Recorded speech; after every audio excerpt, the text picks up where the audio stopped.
नमस्कार दोस्तों, ज्ञान एकेडमी के ऑनलाइन प्लेटफॉर्म में मैं चंद्रमोहन पॉलिटी की सीरीज में आपका हार्दिक स्वागत करता हूं।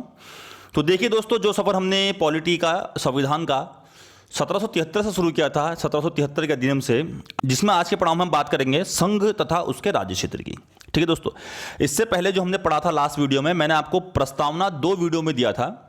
तो इस वीडियो को देखने से पहले जिसने मेरे वो वीडियो नहीं देखे, जाकर प्रस्तावना के दोनों वीडियो आप देख लीजिए और प्रॉपर उसके नोट्स बना लीजिए, क्योंकि मैं क्रमवार आपको लेके चल रहा हूं, बिल्कुल एक प्रॉपर अध्ययन कराते हुए चल रहा हूं। किसका? पॉलिटी का। तो आज की वीडियो की बात करें तो आज हम पढ़ेंगे संघ और उसके राज्य क्षेत्र के विषय में। तो देखिए दोस्तों, भारत में 28 स्टेट और कितनी 8 यूनियन टेरिटरी है। आर्टिकल 1 से 4 तक संघ और राज्य, संघ तथा इसके जो राज्य क्षेत्र हैं, इनसे संबंधित जो अनुच्छेद हैं, अनुच्छेद 1 से 4 तक। साथ ही साथ हम देखेंगे राज्यों का पुनर्गठन, जहां से एग्जाम में आपका बहुत बार क्या होता है, क्वेश्चन रिपीट होते हैं और बहुत बार क्वेश्चन यहां से आते हैं। किस प्रकार से आजादी के बाद राज्य बने और किस प्रकार से अनेक राज्यों का गठन हुआ। ठीक है दोस्तों, तो आइए शुरू करते हैं और सबसे पहले बात करते हैं अनुच्छेद 1 की। अनुच्छेद 1 क्या बोलता है? देखिए, अनुच्छेद 1 के सामने लिखा है राज्यों का संघ। समझते हो? चलिए, यहां पर बात करी गई है राज्यों के संघ की, ना कि समूह की। मतलब देखिए, लिखा है इंडिया अर्थात भारत। इंडिया अर्थात भारत। नोट कर लीजिए, यहां पर 2 शब्द हमने अपने देश के लिए जोड़े हैं। अपने देश के लिए 2 शब्द हमने रखे हैं। पहला शब्द है आपका इंडिया और दूसरा शब्द है भारत। इंडिया अर्थात भारत राज्यों का समूह ना होकर राज्यों का संघ होगा। बहुत ज्यादा जरूरी पॉइंट है, राज्यों का समूह ना होकर राज्यों का संघ होगा। यहां से क्वेश्चन बना, देखिए सीधे, भारत क्या है? तो आप आंसर देंगे भारत राज्यों का संघ है, ना कि समूह है। ठीक है दोस्तों, आगे देखिए, इसके अंतर्गत 2 बातों का उल्लेख किया गया है। पहली बात जो मैंने आपको लाइन बोली, इंडिया अर्थात भारत राज्यों का समूह ना होकर राज्यों का संघ होगा। ये जो लाइन है, ये जो आपका पंक्ति है, इसके अंदर 2 चीजों का उल्लेख हमें देखने को मिल रहा है। पहली चीज, देश का नाम, कि देश का नाम क्या रखा गया है। तो देखिए, सबसे पहले लाइन जब हमने शुरू करी है, सबसे पहले देखिए क्या लिखा है, इंडिया अर्थात भारत। यानी कि हमने अपने संविधान में अनुच्छेद 1 में भारत को क्या नाम दिया है? इंडिया और भारत। हमारे देश को क्या नाम दिया गया? इंडिया और भारत, दोनों नाम दिए गए हैं। बात ये उठती है, प्रश्न ये उठता है कि यहां पर दोनों नामों को जोड़ने की क्या जरूरत पड़ी, क्या इसके पीछे की कहानी है। तो थोड़ा सा समझते हुए चलिए। देखिए, जिस समय पर संविधान सभा इस विषय पर चर्चा कर रही थी कि देश का नाम क्या रखा जाएगा, तो वहां पर संविधान सभा के कुछ सदस्यों का मानना था कि जो हमारा देश है उसका नाम परंपरागत तरीके से, जो मान्यताएं हमारी चली हुई आ रही हैं देश में, उस मान्यता के अनुसार परंपरागत आधार पर क्या रखा जाए? भारत रखा जाए। और कुछ सदस्य ऐसे थे जो नई विचारधारा को मानने वाले थे, जो जिनका मानना यह था कि मॉडर्न जमाने के साथ चलते हुए हमें क्या करना चाहिए, एक नए नाम का, यहां पर नए नाम को जोड़ना चाहिए। तो उन सदस्यों का मानना था कि यहां पर नाम क्या रखा जाए? इंडिया रखा जाए। तो कुछ सदस्य कहते थे भारत नाम रखा जाए और कुछ सदस्य कहते इंडिया नाम रखा जाए। जब इस पर चर्चा हुई, इस पर विचार विमर्श हुआ, तो उसके बाद एक रिजल्ट निकल कर आया। यहां पर दोनों की बात को माना गया और नाम क्या रखा गया? इंडिया भी और भारत भी। यानी कि हमारे देश का नाम इंडिया भी देखने को मिलता है और भारत भी देखने को मिलता है। यह बात रही पहली बात कि देश का नाम। दूसरा देखिए, यहां पर लिखा गया देश की राज्य पद्धति। ठीक है दोस्तों, तो मैं जहां पर मैंने टिक कराया, देखिए ऊपर राज्यों का संघ। तो हमारे देश की राज्य पद्धति क्या है? राज्यों का संघ है। कहने का मतलब कि जो हमारा देश है वो राज्यों का संघ है, राज्यों का यूनियन है, ना कि समूह है। इसका मतलब कि केंद्र और राज्य आपस में मिलकर क्या करेंगे? क्या करेंगे? कार्य करेंगे, संविधान के अनुसार कार्य करेंगे। जितने भी राज्य हैं उनको संघ से अलग होने का, किसी भी प्रकार से अलग होने का अधिकार नहीं है। कोई भी राज्य ये नहीं कह सकता है कि मैं संघ से अलग हो रहा हूं, उसको किसी प्रकार का ऐसा अधिकार नहीं है। क्यों नहीं है? क्योंकि हमारे संविधान में संघ और राज्यों के बीच किसी भी प्रकार का समझौता नहीं किया गया है। ठीक है दोस्तों, राज्य को अपनी को स्वतंत्र शक्तियां दी गई हैं, संघ को अपनी को स्वतंत्र शक्तियां दी गई हैं, और जितने भी राज्य हैं वो अपनी स्वतंत्र शक्तियों का क्या करते हैं? इस्तेमाल करते हैं, उनका यूज करते हैं। इसकी बात हम करेंगे जब हम अनुसूचियां पढ़ेंगे। ठीक है दोस्तों, तो बात आपके समझ में आगे होगी कि जो संघ और राज्य के बीच किसी भी प्रकार का समझौता नहीं है, इसलिए हमारा देश क्या है? राज्यों का संघ है, ना कि राज्यों का समूह है। और यहां पर देश का नाम क्या है? इंडिया और भारत है। आगे देखिए, राज्यों के संघ को महत्व देने का कारण, भारतीय संघ राज्यों के बीच कोई समझौते का परिणाम नहीं है, जो चीज मैं आपको समझा चुका हूं। किसी भी राज्य को भारतीय संघ से पृथक होने का अधिकार नहीं है, यानी कोई भी राज्य भारत देश से अलग नहीं हो सकता है, संघ से अलग नहीं हो सकता है। आगे देखिए, आगे अनुच्छेद 1 कहता है कि भारतीय क्षेत्र को 3 भागों में विभाजित किया जाएगा। यानी कि अनुच्छेद 1 के अंतर्गत भारतीय क्षेत्र को 3 भागों में वर्गीकृत किया गया है। पहला भाग क्या बोलता है? पहला भाग है राज्यों का क्षेत्र, दूसरा भाग है संघ का क्षेत्र और तीसरा है आपका वह क्षेत्र जिन्हें किसी भी समय भारत सरकार द्वारा अधिकृत किया जा सकता है। कहने का मतलब है वे क्षेत्र जिन्हें भारत सरकार क्या कर सकती है? अपने अधीन ला सकती है। इसका एग्जाम्पल आप देखिए, अभी 100वां संविधान संशोधन हुआ था, 100 अमेंडमेंट हुआ था, 100वां अमेंडमेंट, जब हमारा बांग्लादेश के साथ समझौता हुआ था, हमने कुछ क्षेत्र बांग्लादेश को दिए थे और कुछ क्षेत्र बांग्लादेश से हमने लिए थे। क्यों? अंतर्राष्ट्रीय शांति के अंतर्गत बांग्लादेश से अपने मित्रता संबंध अच्छे करने के लिए। ठीक है दोस्तों। तो देखिए दोस्तों, संविधान की अनुसूची 1 की अगर हम बात करें, शेड्यूल 1 की बात करें, तो ये क्या बताता है? अनुसूची 1 बताती है राज्यों और संघ शासित प्रदेशों के बारे में। यानी कि हमारी अनुसूची 1 में हमारे जितने राज्य हों, जितने संघ शासित प्रदेश यानी कि केंद्र शासित प्रदेश, यूनियन टेरिटरी हैं, उनके विषय में उल्लेख करा गया। कहाँ? अनुसूची 1 में। आगे चलकर हम जो शेड्यूल पढ़ेंगे, अनुसूचियां पढ़ेंगे, वहां हम इसके बारे में फिर से डिस्कशन करेंगे। वर्तमान समय की अगर बात करें तो वर्तमान समय में भारत में 28 स्टेट और 8 के यहाँ आपके केंद्र शासित प्रदेश हैं, जिनके विषय में थोड़ा बहुत मैं आपको बताते हुए चलता हूं केंद्र शासित प्रदेश के विषय में। ठीक है दोस्तों। देखिए यहां पर मैं भी बात करूंगा थोड़ा आपको केंद्र शासित प्रदेशों के बारे में, इनकी स्थापना कब हुई, इनकी कैपिटल क्या है, राजधानी क्या है, और थोड़ा बहुत यहां पर करंट से जुड़ी हुई एक चीज, कुछ आपको भी तथ्य बताऊंगा। बाकी देखिए इसके ऊपर मैं एक अलग से वीडियो लेके आऊंगा केंद्र शासित प्रदेशों के ऊपर, जहां पर हम 8 के 8 केंद्र शासित प्रदेशों के विषय में थोड़ा डिटेल में अध्ययन करते हुए चलेंगे। इनके पूरे क्षेत्रफल, भौगोलिक क्षेत्रफल हो गया, जनसंख्या वगैरह, थोड़ा हिस्ट्री वगैरह, सब चीजों को क्या करेंगे? अध्ययन करते हुए चलेंगे। ठीक है दोस्तों। तो फिलहाल अभी हम बात करते हैं आपका 8 केंद्र शासित प्रदेशों की। संक्षिप्त आपका विस्तार में जो वीडियो रहेगा वो आगे चलकर मैं आपको इसके विषय में एक अलग से वीडियो दूंगा। तो पहले केंद्र शासित प्रदेश अगर हम देखें तो यहां पर नाम निकल कर आता है जम्मू एंड कश्मीर का। बात करें जम्मू एंड कश्मीर की, जैसा कि आप सबको पता है, हाल ही में जम्मू एंड कश्मीर जो एक स्टेट हुआ करता था, इसको क्या करा गया? धारा 370 हटा के इसको एक यूनियन टेरिटरी बना दिया गया। और कब? 31 अक्टूबर 2019 को। ठीक है दोस्तों, डेट लिख लीजिएगा, 31 अक्टूबर 2019 को। बात करें किसी कैपिटल राजधानी की, तो भैया इसकी जो विंटर कैपिटल है वो है जम्मू, और जो इसकी जो समर कैपिटल, गर्मियों की जो राजधानी है वो है आपका श्रीनगर। नेक्स्ट देखिए, नेक्स्ट यहां पर नाम निकल के आता है लद्दाख। सेम जम्मू एंड कश्मीर का ही एक भाग था लद्दाख। धारा 370 हटा के जम्मू कश्मीर को एक अलग से यूनियन टेरिटरी बना दिया गया और लद्दाख को जम्मू कश्मीर से अलग करके एक क्या बना दिया गया? यूनियन टेरिटरी बनाया गया है। और सेम डेट है आपका, जिस दिन जम्मू कश्मीर को यूनियन टेरिटरी बनाया गया है उसी दिन लद्दाख को बनाया गया है। यानी कि डेट है आपकी 31 अक्टूबर 2019 और लद्दाख की कैपिटल आपकी लेह। आगे बढ़ते हैं। देखिए तीसरा जो यहाँ पर यूनियन टेरिटरी की बात करें, केंद्र शासित प्रदेश की बात करें, तो वो आपका निकल कर आती है चंडीगढ़। ठीक है दोस्तों। चंडीगढ़ के विषय में बताते हुए चलता हूँ। पंजाब और हरियाणा दोनों की कैपिटल है क्या? चंडीगढ़। ठीक है दोस्तों। आगे देखिए चौथा यहां पर है अंडमान एंड निकोबार। तो अंडमान निकोबार की बात करिए, 1 नवंबर 1956 को अंडमान निकोबार क्या बना था और इसकी जो कैपिटल है वो आपका पोर्ट ब्लेयर। आगे चलिए, आगे है आपका Dadar Nagar Haveli and Daman and द्वीप। दादर और नगर हवेली और दमन एंड द्वीप, यहां से देखिए थोड़ा यहां पर से क्वेश्चन निकल कर आएगा, ये भी करंट का क्वेश्चन है। दादर नगर हवेली और दमन द्वीप ये दोनों क्या थे? पहले दोनों अलग अलग यूनियन टेरिटरी थे। दादर नगर हवेली एक यूनियन टेरिटरी और दमन एंड द्वीप एक यूनियन टेरिटरी। 7 यूनियन टेरिटरी थी, 7 केंद्र शासित प्रदेश हुआ करते थे। 31 अक्टूबर 2019 को लद्दाख और जम्मू कश्मीर बनने के बाद आपका 9 हो गए थे। बाद में क्या हुआ देखिए, 26 जनवरी 2020 को, कब? 26 जनवरी 2020 को दादर नगर हवेली और दमन एंड द्वीप जो पहले अलग अलग केंद्र शासित प्रदेश होते थे, इन दोनों को एक कर दिया गया और अब केंद्र शासित प्रदेश इसलिए कितने हो चुके हैं? 8 हो चुके हैं। ठीक है दोस्तों। तो यहां पर आंसर निकलेगा दमन एंड द्वीप और दादर नगर हवेली एक कब हुआ था? आप आंसर देंगे 26 जनवरी 2020 को। अब वैसे अगर मैं बात करूं दादर नगर हवेली और दमन एंड द्वीप की, तो 11 नवंबर 1961 को दादर नगर हवेली बना था और आपका 30 मई 1987 को, 30 मई 1987 को दमन एंड दीव बना था। आगे चलिए देखिए, फिर निकल के आता है लक्षद्वीप। तो लक्षद्वीप के बारे में बात कर लेते हैं। सबसे छोटी यूनियन टेरिटरी है, 1 नवंबर 1956 को बनी थी और इसकी राजधानी कवारत्ती। ठीक है दोस्तों। आगे चलिए, आगे national capital territory of Delhi, यानी कि दिल्ली जो हमारे देश की राजधानी है, और दिल्ली आपका 1 नवंबर 1956 को यूनियन टेरिटरी बना था और बाकी क्या है? भारत देश की राजधानी है। ये सब आप लोग जानते हैं। एक लास्ट 8वीं जो हमारे यूनियन टेरिटरी है वो है आपका पुद्दुचेरी, और पुद्दुचेरी जो है इसकी स्थापना हुई थी 16 अगस्त 1962 को। इसके विषय में देखिए एक फैक्ट मानते हुए चलिए, काफ़ी बच्चे जब पुद्दुचेरी का नाम लेते हैं, यहाँ पर पुद्दुचेरी कहा जाता है, तो काफ़ी बच्चों को कन्फ्यूजन होता है कि पुद्दुचेरी क्या है। तो दोस्तों जो पौंडीचेरी हम कहते थे उसी का नाम क्या है? पुद्दुचेरी है। सितंबर 2006 को पौंडीचेरी का ही नाम बदलकर क्या कर दिया गया था, पुद्दुचेरी कर दिया गया था। और पुद्दुचेरी शब्द का अर्थ होता है नया गांव। दोस्तों बात करते हैं अनुच्छेद 2 की, और अनुच्छेद 2 संबंधित है नए राज्यों के प्रवेश और स्थापना से। देखिए अनुच्छेद 2 क्या बोलता है। अनुच्छेद 2 बोलता है कि भारतीय संसद को यह शक्ति प्राप्त है, भारतीय संसद को यह शक्ति प्राप्त है कि वह भारतीय संघ में नए राज्यों का प्रवेश या स्थापना कर सकता है। देखिए 2 शब्द निकल कर आए हैं, पहली बात है प्रवेश करने की और दूसरी बात है स्थापना करने की। इस अनुच्छेद के अंतर्गत भारतीय संसद को 2 शक्तियां प्राप्त हैं। पहली शक्ति बोलती है कि नए राज्य को भारतीय संघ में शामिल करने की शक्ति, और दूसरी शक्ति है यहां पर नए राज्यों के गठन की शक्ति।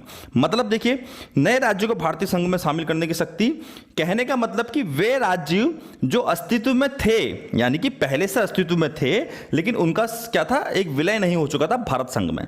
तो जो राज्य पहले से अस्तित्व में थे उनको हमने क्या करा, भारतीय संघ में, भारत में क्या कर दिया, उनका विलय कर दिया।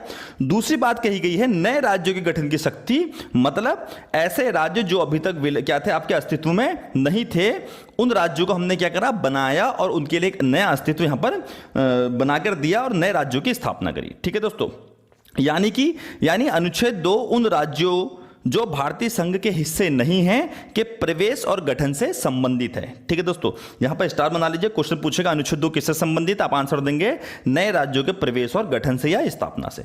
आगे बढ़िए, देखिए आगे यहां पर लिखा है कि भारत यदि कोई भूमि अर्जित करता है या विजित करता है या संधि करता है तो वह अपने किसी नए राज्य के रूप में या पूर्व में स्थापित राज्यों के अंतर्गत शामिल कर सकता है।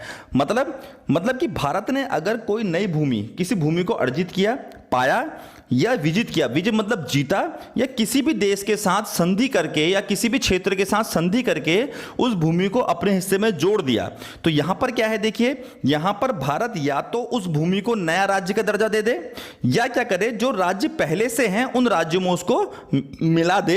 ये यहां पर अनुच्छेद 2 के अंतर्गत ही कहा गया है। तो देखिए दोस्तों, जब भी कोई नए राज्य का निर्माण होता है या नए राज्य के निर्माण के तहत जो अंतर्राष्ट्रीय कानून होता है उसको सब देश फॉलो करते हैं, अंतर्राष्ट्रीय विधि को फॉलो करते हैं, इंटरनेशनल लॉ को फॉलो करते हैं। तो नए राज्यों के निर्माण के अंतर्गत वर्तमान में 4 अंतर्राष्ट्रीय विधियां क्या है, कार्य करी जाती हैं। पहली कौन सी है, आपका अभ्यर्पण, दूसरी है पहली अभ्यर्पण, दूसरी है आवेशन, तीसरी है उपवृद्धि और चौथी है आपका लंबे समय तक बना रहना। थोड़ा सा इनके विषय में देखते हुए चलते हैं। हमने पहले बोला, जो पहली विधि की हमने बात करी, हमने बोला अभ्यर्पण, और देखिए इसका अर्थ क्या, इसका मतलब क्या, किसी राज्य का संप्रभु या सत्ताधारी अपनी संप्रभुता का हस्ताक्षर भारत को कर दे, यानी कि कोई भी राज्य, कोई भी क्षेत्र, जो भी उसका मुखिया होगा, जो भी उसका सत्ताधारी होगा, वो स्वयं क्या कर देगा, या वो क्या कर देगा, भारत को क्या दे देगा, अपने राज्य को, अपने क्षेत्र को भारत को सौंप दे। जैसे 16 मई 1975 को सिक्किम का भारत में विलय हुआ था, और जैसे आपका जम्मू कश्मीर का भारत में विलय हुआ था। ठीक है दोस्तों, दूसरा मैंने आपको बोला उपवृद्धि। उपवृद्धि मतलब किसी भी प्राकृतिक कारण से यदि कोई सा भी दूसरा राज्य का क्षेत्र भारत में आकर मिल जाए, भारतीय संघ में आकर मिल जाए, तो वो क्या कहलाएगा, वो भारतीय भूमि कहलाएगी, किसी भी प्रकार का कोई भी प्राकृतिक कारण हो। तीसरा देखिए, तीसरा हमने बात करी यहां पर आवेशन की। तो आवेशन क्या बोलता है, जब राज्य किसी ऐसे राज्य क्षेत्र पर जो दूसरे राज्य के कब्जे में ना हो उस स्थान पर अपनी संप्रभुता स्थापित कर दे तो भूमि भारतीय भूमि कहलाएगी। यानी एक ऐसा क्षेत्र, एक ऐसा राज्य, एक ऐसी भूमि जो किसी भी अन्य राज्य, किसी भी देश के क्या हो, अंतर्गत ना हो, और वहां पर हमने क्या कर दिया, अपना दावा प्रस्तुत कर दिया, और वो हमारा क्या कहलाएगा, हमारा क्षेत्र वहां पर कहलाएगा, भारत का क्षेत्र कहलाएगा। चौथा देखिए, लंबे समय तक बना रहना। ये क्या बोलता है, ये बोलता है जब किसी राज्य पर भारत लंबे समय तक शांति कायम रखे और उसका कोई संप्रभु ना हो, यानी कि उसका कोई मुखिया ना हो, वहां पर कोई भी सत्ताधारी ना हो, यानी उसकी खुद की कोई संप्रभुता ना हो, उस क्षेत्र का खुद के ऊपर कोई अधिकार ना हो, तो वह भारत की भूमि होगी। ठीक है दोस्तों, परंतु देखिए यहां पर परंतु लगा है, परंतु यदि भारत के किसी पड़ोसी देश के साथ सीमा का प्रश्न हो तो ये विधियां लागू नहीं होती हैं। मतलब हमारे जितने पड़ोसी देश हैं उनके साथ सीमा का विवाद, उस क्षेत्र को लेकर अगर हमारा सीमा का विवाद चल रहा है तो ये विधियां वहां पर कार्यगर नहीं होंगी, वहां पर क्या होंगी, ये फेल हो जाएंगी, एकदम नगण्य शून्य मानी जाएंगी। ठीक है दोस्तों, जैसे देखिए इसका एग्जांपल, लंबे समय तक बने रहने का एग्जांपल देखिए, गोवा और पौंडीचेरी। पुर्तगाली से गोवा लिया था और हमने क्या लिया था यहाँ पर, फ्रांसीसियो से आपका पौंडीचेरी लिया था। तो वहां पर इन क्षेत्रों की खुद की कोई क्या नहीं थी, संप्रभुता नहीं थी, इनकी खुद की कोई अधिकार नहीं था, तो किसके अंतर्गत आ गया, भारत के अंतर्गत आ गया। ठीक है दोस्तों, अब आगे बढ़ते हैं और बात करते हैं आपका अनुच्छेद 3 की। अनुच्छेद 3 के अंतर्गत क्या कहा गया है। तो अनुच्छेद 3 कहता है कि राज्यों के पुनर्गठन संबंधी संसद की शक्ति, मतलब देखिए, मतलब यह है कि अनुच्छेद 3 भारतीय संघ के नए राज्यों के निर्माण या वर्तमान राज्यों में परिवर्तन से संबंधित है। अगर मैं संक्षेप में दूसरे शब्द में आपसे बोलूं तो अनुच्छेद 3 में भारतीय संघ के राज्यों के पुनर्सीमन की क्या करी गई, व्यवस्था करी गई है। आइए समझते हुए चलते हैं। देखिए क्या कहा गया है, संसद किसी राज्य की सीमाओं में परिवर्तन कर सकती है तथा दो राज्यों तथा इससे अधिक राज्यों को क्या कर सकती है, मिला सकती है तथा नए राज्यों का निर्माण भी कर सकती है। कहने का मतलब किसी राज्य में, देखिए जो कोई राज्य है उस राज्य की सीमाओं का परिवर्तन या तो उसकी सीमा को बढ़ा सकती है या उसकी सीमा को घटा सकती है। अगर आप दो राज्यों को मिलाएंगे तो सीमा बढ़ेगी और उस राज्य को तोड़ के दूसरा राज्य बना देंगे तो क्या हो जाएगा, उसकी सीमा घट जाएगी। ठीक है दोस्तों, आगे लिखा है कि संसद किसी राज्य के नाम में परिवर्तन कर सकती है। जिस प्रकार से उत्तरांचल से नाम उत्तराखंड हो गया था उसी प्रकार से जो भी राज्य होगा उसके राज्य के क्या कर सकते हैं, नाम में परिवर्तन कर सकती है। संसद किसी राज्य की सीमाओं को घटाया बढ़ा सकती है। कैसे, दो राज्यों को मिलाकर सीमा बढ़ा दी और उस राज्य से एक राज्य को नया राज्य बनाया और सीमाओं को घटा दिया। ठीक है दोस्तों, तो यहां पर अनुच्छेद 3 के अंदर क्या क्या चीजें देखने को मिली, किसी राज्य में उसका राज्य क्षेत्र अलग करके अथवा दो या दो से अधिक राज्यों को मिलाकर सीमा को बढ़ाना और घटाना, कि उस राज्य की सीमा को बढ़ाना और उस राज्य की सीमा को घटाना। दूसरा, उसके नाम में परिवर्तन करना। ये जितना भी आपको सुनने में मिल रहा है, जितना भी आप देख रहे हैं, सारा का सारा किसके अंतर्गत आएगा, ये सारी की सारी चीज आपकी आ जाएगी अनुच्छेद 3 के अंतर्गत। बिल्कुल दिमाग में बैठा लेना, काफी बार एग्जाम में यहां से क्वेश्चन पूछा जाता है। अब देखिए, संसद को शक्ति तो दी है, अब मैंने आपको पीछे बता चुका हूं संसद मतलब क्या। संसद मतलब राष्ट्रपति प्लस लोकसभा प्लस राज्यसभा, तीनों मिलकर संसद का निर्माण करते हैं। देखिए यहां पर अनुच्छेद 3 ने कुछ शक्तियां तो दी, लेकिन इन शक्तियों के साथ दो शर्तें भी रखी गई हैं, दो शर्तें भी दी गई हैं जो इन शक्तियों क्या करेंगी, पूर्ण करने में मदद करती हैं या फिर इन शक्तियों को फैलने से रोकती हैं। अब वो दो शर्तें हैं क्या, देखिए पहली शर्त कहता है कि जो अनुच्छेद 3 से संबंधित कोई भी अध्यादेश पहले किसकी मंजूरी के लिए जाएगा, राष्ट्रपति की मंजूरी के लिए जाएगा, उसके बाद ही वो संसद में पेश किया जाएगा। यानी कि अगर आप कोई भी ऐसा काम करते हो जो अनुच्छेद 3 में कहा गया है तो पहले आपको राष्ट्रपति से अनुमति लेनी पड़ेगी, उसके बाद आप उस बिल को कहां लेके आओगे, संसद में लेकर आओगे। अनुच्छेद 2 क्या बोलता है, अनुच्छेद 2 बोलता है कि राष्ट्रपति उस अध्यादेश को संबंधित राज्य की विधानमंडल की राय जानने के लिए भेजता है, जिसकी क्या होगी, एक निश्चित सीमा होगी, निश्चित समय सीमा होगी। यानी कि मान लीजिए कि एक राज्य है, उस राज्य की सीमा में परिवर्तन हो रहा है, उसके नाम में परिवर्तन हो रहा है, तो पहले राष्ट्रपति उस राज्य के मत, उस राज्य की राय भी, उस राज्य की एडवाइस, उस राज्य की सलाह भी जानता है। उसके लिए क्या भेजता है, उस राज्य के पास एक बिल भेजता है। ये दो शर्तें क्या हैं आपकी देखने को मिलती है अनुच्छेद 3 के संबंध में, जो एग्जाम में आपसे यहां से बार बार क्वेश्चन पूछ लिया जाता है। तो देखिए दोस्तों, अनुच्छेद 4 के अंतर्गत कहा गया है कि अनुच्छेद 1, 2, 3 जो हम पीछे पढ़ चुके हैं, पर विधि बनाने का एकमात्र अधिकार किसके पास है, संसद के पास है। ठीक है दोस्तों, इसके बाद देखिए अनुच्छेद 4 में यह व्यवस्था भी की गई है कि नए राज्यों का गठन, जो पीछे मैंने आपको पढ़ाया, याद करिए अनुच्छेद 2, नए राज्यों का निर्माण, क्षेत्र, सीमा तथा नामों में परिवर्तन, याद करिए अनुच्छेद 3 जो पीछे पढ़ चुके हैं, के अंतर्गत अगर कोई संशोधन होता है, कोई भी कार्य होता है, तो अनुच्छेद 368 के अंतर्गत संविधान संशोधन नहीं माना जाएगा। याद करने लायक फैक्ट है, एग्जाम में बहुत बार पूछा जाता है। जो भी आप अनुच्छेद 1, 2, 3 के अंतर्गत, 2, 3 के अंतर्गत, अनुच्छेद 2, अनुच्छेद 3 जो पीछे पढ़ा चुका हूं, इसके अंतर्गत आप कोई भी कार्य करते हैं, कोई भी संशोधन करते हैं, तो वो क्या है आपका, जो भी आप कार्य कर रहे हैं, नए राज्यों का निर्माण करें, भले नए किसी राज्य का नाम चेंज करें या सीमा में परिवर्तन करें, ये कोई भी कार्य आर्टिकल अनुच्छेद 368 के अंतर्गत संविधान संशोधन नहीं माना जाएगा, क्योंकि यहां पर हम संविधान में संशोधन नहीं कर रहे हैं, सिर्फ राज्यों में परिवर्तन कर रहे हैं। आगे बात दोस्तों समझ में, अथवा इस तरह के कानून का साधारण बहुमत और साधारण विधायी प्रक्रिया के द्वारा पारित किया जाएगा। ठीक है, आगे जब हम पढ़ेंगे बहुमत का चैप्टर, वहां पढ़ेंगे हम साधारण बहुमत क्या होता है, विशेष बहुमत क्या होता है, विशेष बहुमत प्लस राज्यों का समर्थन क्या होता है, इसके विषय में आगे चलकर आपसे बात करेंगे। ठीक है दोस्तों, आगे देखिए, मैं आपके लिए कुछ लिस्ट लेकर आया हूं, जब जहां जहां पर भी संविधान संशोधन आता रहेगा वहां वहां पर मैं आपको इन चीजों को समझाते रहूंगा। अभी फिलहाल मैं आपके लिए कुछ लिस्ट लेके आया हूं, जो बच्चा स्टेट पीसीएस, यूपीएससी वगैरह की तैयारी कर रहा है, वहां मेंस में उसको क्या होगी, इससे काफी ज्यादा हेल्प मिलेगी। वो लिस्ट किस चीज की है, वो लिस्ट इस चीज की है कि अनुच्छेद 368 के अंतर्गत संविधान संशोधन नहीं समझे जाने वाली विधियां मतलब कानून। ठीक है, तो 7वां संविधान संशोधन अधिनियम 1956, 7वां संविधान संशोधन अधिनियम 1956 की धारा 2 और आगे देखिए 35वां संविधान संशोधन अधिनियम, 5वां संविधान संशोधन अधिनियम, 7वां संविधान संशोधन अधिनियम, 18वां संविधान संशोधन अधिनियम, ये सारा का सारा क्या है आपका, जो संविधान संशोधन 368 के अंतर्गत क्या है, संविधान संशोधन की विधियां नहीं मानी गई है। ठीक है दोस्तों, इसको नोट कर लीजिए। देखिए चारों के चारों आर्टिकल हम पढ़ चुके हैं भारतीय संघ और उसके राज्य क्षेत्रों से संबंधित।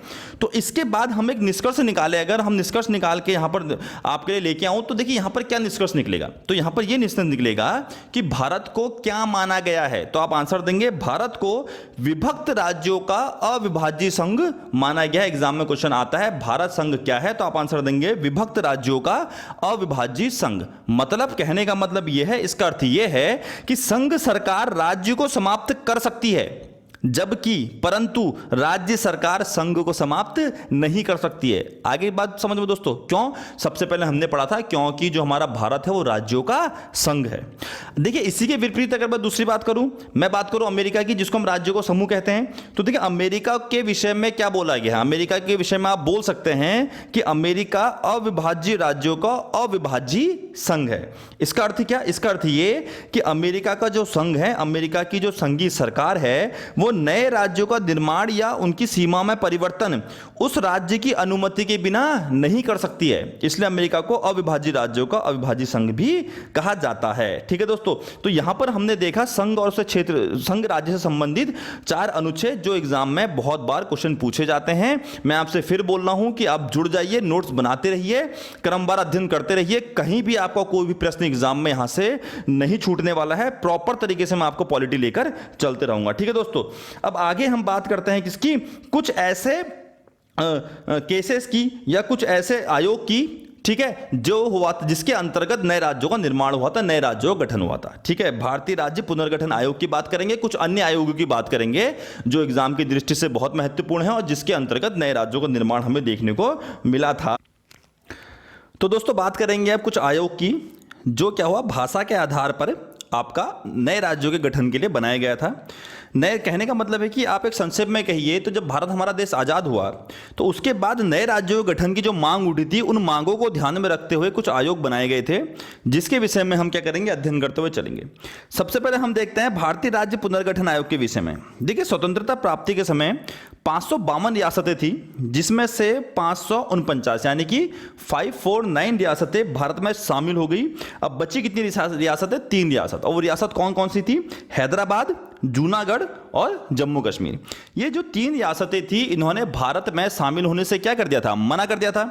तो इसके बाद क्या होता है, देखिए आगे चलकर कुछ समय बाद इन 3 रियासतों को भारत में क्या कर लिया गया, शामिल कर लिया गया। आखिरकार भारत को सफलता मिली इनको अपने भारतीय संघ में शामिल करने की। यहां पर देखिए हम बात करेंगे कि इनको शामिल करने का तरीका क्या था, किस तरीके से, किस प्रणाली से इनको शामिल किया गया था। तो सबसे पहले आप देखिए हैदराबाद। देखिए हैदराबाद को सैन्य कार्रवाई के द्वारा भारतीय संघ में शामिल किया गया था, पुलिस कार्रवाई की गई थी, उसके बाद हैदराबाद को भारत में शामिल किया गया था। दूसरा है जूनागढ़। जूनागढ़ के अंदर जनमत संग्रह करवाया था। जनमत संग्रह मतलब जनता से उनकी राय पूछी गई थी और फिर इसको क्या कराया गया था, भारतीय संघ में शामिल किया गया था। तीसरा है आपका जम्मू एंड कश्मीर। जम्मू एंड कश्मीर को विलय पत्र के द्वारा यानी कि आपका संलयन पत्र के द्वारा भारत में शामिल किया गया था। आगे बढ़िए देखिए, इसके बाद देखिए 1950 में भारतीय संविधान ने भारत को 4 वर्गों में विभाजित कर दिया। कौन कौन से वर्ग? भाग क, भाग ख, भाग ग और भाग घ, यानी कि part A, part B, part C, part D. अब बात करते हैं इन पार्ट्स के बारे में, बात करते हैं इन भागों के अंदर कौन कौन से क्षेत्र को रखा गया। तो देखिए भाग क यानी कि पार्ट ए के अंदर किसको रखा गया, जहां ब्रिटिश भारत में गवर्नर का शासन हो। ब्रिटिश भारत में कहने का मतलब वे क्षेत्र जहां पर ब्रिटेन सरकार का अधिकार होता था उसे हम ब्रिटिश भारत कहते थे। तो देखिए जहां पर भी गवर्नर का शासन था वो भाग क के अंतर्गत आ गया। आप इसको ऐसे याद कर लीजिए, पार्ट ए गवर्नर। देखिए आगे पार्ट भाग ख, पार्ट बी 9 राज्य विधानमंडल के साथ शाही शासन। ठीक है, यानी कि पार्ट बी में क्या है, राज्य विधानमंडल और शाही शासन। पार्ट ग, भाग ग, पार्ट सी ब्रिटिश भारत के मुख्य आयुक्त का शासन और कुछ में शाही शासन। यहां पर मिला जुला रूप देखने को मिला। एक तो जो मुख्य आयुक्त थे ब्रिटिश भारत के उनका, और कुछ जगह पर शाही शासन हमें देखने को मिला। इनमें से कुल 10, इनमें कितने राज्य थे, 10 राज्य थे जो केंद्र की शासन था, जहां क्या था, केंद्र की शासन था, संघ का जहां पर शासन देखने को मिला। भाग घ यानी कि पार्ट डी इस भाग में केवल अंडमान निकोबार को ही रखा गया था। तो भाग गौ में कौन था आपका? Part D Andaman Nicobar, part C मुख्य आयुक्त प्लस शाही शासन, पार्ट बी विधानमंडल और पार्ट ए आपका गवर्नर। तो टोटल कितने राज्य हमें देखने को मिल गए? टोटल यहां पर देखने को मिले थे 29। ठीक है दोस्तों, ये बात हमने करी भारतीय राज्य पुनर्गठन आयोग की। आगे बढ़ते हैं और अब बात करते हैं धर आयोग समिति की। ठीक है दोस्तों, देखिए भारत की स्वतंत्रता के बाद देश में भाषा के आधार पर राज्यों के पुनर्गठन की मांग उठने लगी। मतलब कि भैया जैसे आप एग्जांपल ले लीजिए गुजरात और महाराष्ट्र का। महाराष्ट्र में मराठी बोली जाती थी, गुजरात में गुजराती बोली जाती थी। तो बोला कि भाषा के आधार पर क्या कर लीजिए, आप नए राज्यों का गठन कीजिए, राज्यों को अलग कीजिए। इसके पीछे देखिए एक छोटी सी हम इतिहास में चलते हैं, इतिहास का थोड़ा सा एक जिक्र करते हैं जहां से आपको ये चीज़ों को समझने में आसानी होगी। देखिए 1920 और 21 के दशक में, 1920 और 21 के समय पे क्या हुआ था, एक गांधीवादी विचारधारा, गांधी जी का भारत की राजनीति में क्या हो चुका था, प्रवेश हो चुका था। तो भारत में एक गांधीवादी विचारधारा हमें क्या देखने को मिली थी। तो इस समय पे क्या हुआ था, कांग्रेस ने अपनी प्रांतीय समितियों का गठन करना शुरू कर दिया था। और किस आधार पर गठन किया था? भाषा के आधार पर। पीछे मैं आपको बता चुका हूं, याद करिएगा, मैंने आपको बताया था राज्य और प्रांत में क्या अंतर होता है। तो यहां पर देखिए कांग्रेस ने प्रांतीय समितियों का गठन किया था भाषा के आधार पर। और यहां पर जितनी भी प्रांतीय समितियां थी, जितनी भी वहां की लोकल जनता थी, उनसे एक वादा किया था कि आगे चलकर जब देश आजाद होगा तो आपकी समस्या और आपकी इच्छा, इनको ध्यान में रखते हुए हम भाषा के आधार पर क्या करेंगे, राज्यों का विभाजन कर देंगे, राज्यों का बंटवारा कर देंगे। लेकिन 1947 में जब पाकिस्तान भारत से अलग हो गया तो बहुत बड़ी एक सांप्रदायिक हिंसा हमें देखने को मिली थी। बहुत ज्यादा क्या हुआ था, दंगे फसाद, बहुत हिंसा हुई थी। तो यहां पर जो जवाहरलाल नेहरू की सरकार थी, उनको यह चिंता का विषय लगने लगा। वो कहीं ना कहीं उनके मन में भय उत्पन्न हुआ कि भैया देखो कुछ समय पहले पाकिस्तान हमसे अलग हुआ और बहुत ही भयंकर सांप्रदायिक हिंसा देखने को मिली है। अगर हम भाषा के आधार पर राज्यों को अलग कर दें तो यहां पर कहीं ये नतीजा, ये रिजल्ट ना निकल कर आ जाए कि देश में क्या हो जाए, अशांति फैल जाए, दंगे फसाद और सांप्रदायिक हिंसा होना शुरू हो जाए। तो ये भी रीजन रहा कि यहां पर क्या हुआ, सरकार ने थोड़ा आनाकानी करना शुरू करा भाषा के आधार पर क्षेत्रों का विभाजन करने के लिए। तो यहां पर क्या हुआ, देखिए जब ऐसा नहीं हुआ तो जनता ने मांग उठानी शुरू कर दी। और यहां पर सरकार को इन परिस्थितियों को सुलझाने के लिए, इन परिस्थितियों को हैंडल करने के लिए सरकार ने क्या करा, सरकार ने एक समिति का गठन किया। और किसकी अध्यक्षता पे किया? एस.के. धर की अध्यक्षता पे। आगे बात समझ में दोस्तों, देखिए जून 1948 में भारत सरकार ने एस.के. धर की अध्यक्षता में भाषाई आयोग की नियुक्ति की। दिसंबर 1948 में इस आयोग ने अपनी रिपोर्ट प्रस्तुत की। याद कर लीजिएगा, जून 1948 में एस.के. धर की अध्यक्षता में भाषाई आयोग का गठन हुआ था।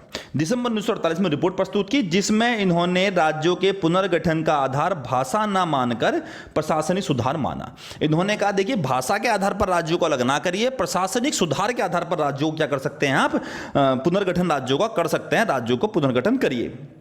अब इससे क्या हुआ, जनता यहां पर मांग उठ रही थी भाषा के आधार पर पुनर्गठन करने की। आयोग ने अपने रिपोर्ट में कह दिया है कि भाषा के आधार पर ना कर प्रशासनिक सुधार के आधार पर करिए।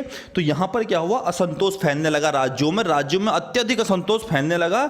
और यहां पर हमें फिर जो सरकार थी, सरकार को कहीं ना कहीं इस आयोग को समाप्त करना पड़ा। और इसके स्थान पर क्या करा गया, एक नई समिति का गठन किया गया और उस समिति का नाम रखा गया JVP समिति। ठीक है दोस्तों, तो देखिए दोस्तों, धर आयोग की जब सिफारिश करी धर आयोग ने कि भाषा के आधार पर ना रह के प्रशासनिक आधार पर क्या करा जाए, राज्यों का पुनर्गठन किया जाए, तो आंदोलन बहुत तेज हो गया, जनता में असंतोष फैलना शुरू करा, राज्यों में असंतोष फैलना शुरू हो गया।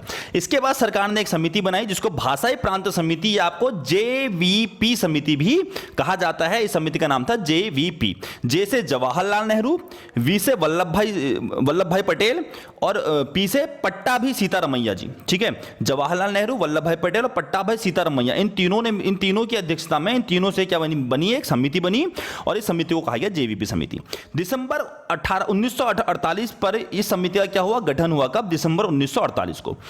और इस समिति को किस नाम से जाना गया? JVP समिति के नाम से जाना गया। इस समिति ने अप्रैल 1949 में अपनी रिपोर्ट प्रस्तुत की और अपनी रिपोर्ट में इस समिति ने भी वही बात करी जो धर आयोग ने कहा था। इस समिति ने कहा कि राज्यों के पुनर्गठन का आयोग भाषा के आधार पर ना होकर प्रशासनिक सुधार के आधार पर होना चाहिए।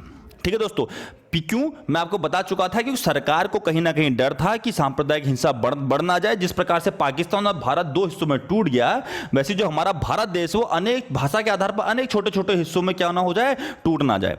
जब इस समिति ने भी इस सिफारिश का खंडन किया भाषा के आधार पर राज्यों के पुनर्गठन का, तो आंदोलन क्या हुआ, और लंबा हो गया और तेज हो गया। इसी बीच देखिए क्या होता है, 56 दिन की भूख हड़ताल में बैठे एक नेता पोट्टू श्रीरामुलु, कौन, पोट्टी श्रीरामुलु, इनका नाम याद रख लीजिएगा, एग्जाम में बहुत बार पूछता है, पोट्टी श्रीरामुलु, इनका क्या हो गया, निधन हो गया। और इनका निधन होते ही आंदोलन और ज्यादा तेज हो गया और ज्यादा बढ़ गया।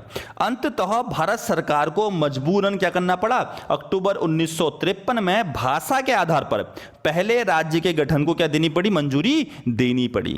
तो यानी कि भाषा के आधार पर पहले राज्य का गठन कब हुआ, एग्जाम में क्वेश्चन आएगा, आप आंसर देंगे 1953 में, और पूछेगा कौन सा राज्य था, आप आंसर देंगे आंध्र प्रदेश। देखिए कैसे 1953 में भाषा के आधार पर पहले राज्य गठन के लिए मजबूरन क्या देनी पड़ी, अनुमति देनी पड़ी, और मद्रास से तेलुगु भाषी प्रदेश को अलग कर आंध्र प्रदेश का क्या कराया गया, गठन किया गया।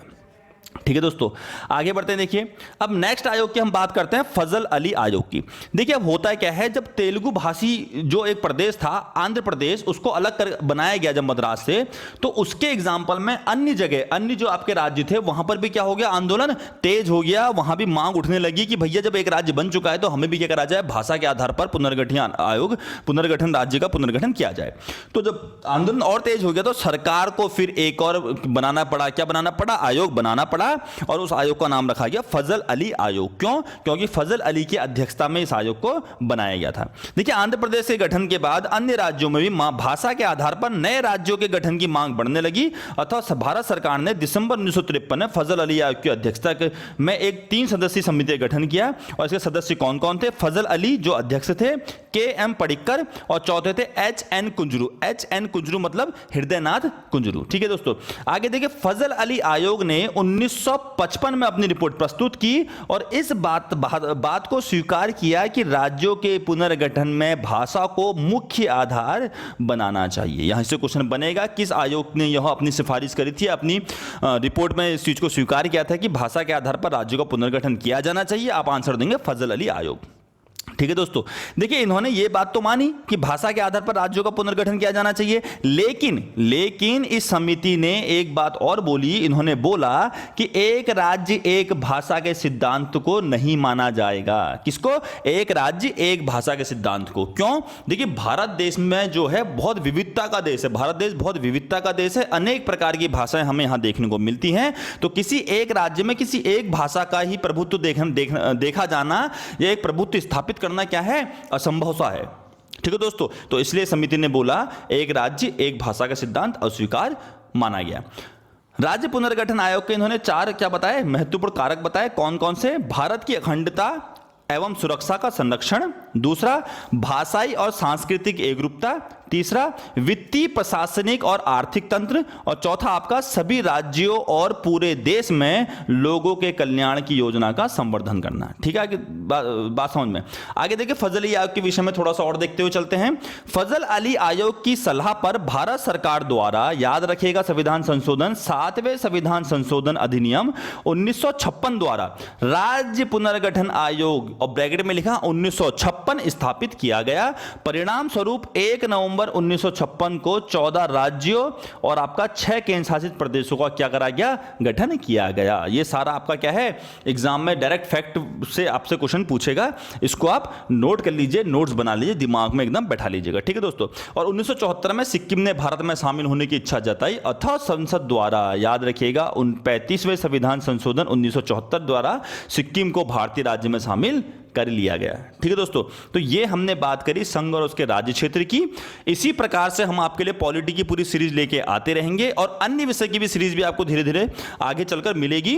अभी फिलहाल हम पूरी पॉलिटी का एक सिलेबस कवर कर रहे हैं, आप हमारे साथ जुड़ जाइए, बिल्कुल एकदम से तटस्थ होकर क्या करिएगा, नोट्स बनाइए, और सारी चीजों को मैं आपको सॉल्यूशन के साथ बिल्कुल प्रॉपर रूप से समझाते हुए चल रहा हूं, क्रमवार अध्ययन करते हुए चल रहा हूं। अभी वीडियो बनाने में 2 या 3 दिन का टाइम लग जा रहा है, कुछ हमारे कार्य जो है उसकी वजह से थोड़ा गैप मिल रहा है, लेकिन जल्दी ही आपको रेगुलर बेस पे, यानी कि एक दिन के हिसाब से आपको वीडियो हम देना शुरू कर देंगे, और तब आप बिल्कुल प्रॉपर रहिए। आगे चलकर बहुत अच्छी चीजें मैंने आपको बोला था कि एक बहुत अच्छी चीज मैं आपके लिए लेके आ रहा हूं, एक सरप्राइज मैं आपके लिए लेके आ रहा हूं। आप तैयार रहिए उस सरप्राइज के लिए। उससे आपकी जो तैयारी है, आपकी तैयारी को एक नए आयाम मिलने जाएंगे और आपकी जो तैयारी है वो सफलताएं बदलने को बिल्कुल तैयार रहेगी। ठीक है दोस्तों, अब इसके लिए आपको क्या करना है, इसके लिए आपके हमारे चैनल को सब्सक्राइब करना है। अगर किसी दोस्त को, किसी भी स्टूडेंट को कोई पॉइंट समझ में नहीं आता, आप कमेंट करिए, मैं आपके उस पॉइंट को, उस डाउट को दूर करूंगा। ठीक है दोस्तों, वीडियो को लाइक कीजिए, ज्यादा से ज्यादा इस वीडियो को शेयर कीजिए और हमारे साथ बने रहिए। मिलते हैं आपका नेक्स्ट टॉपिक पे नेक्स्ट वीडियो में, तब तक के लिए धन्यवाद।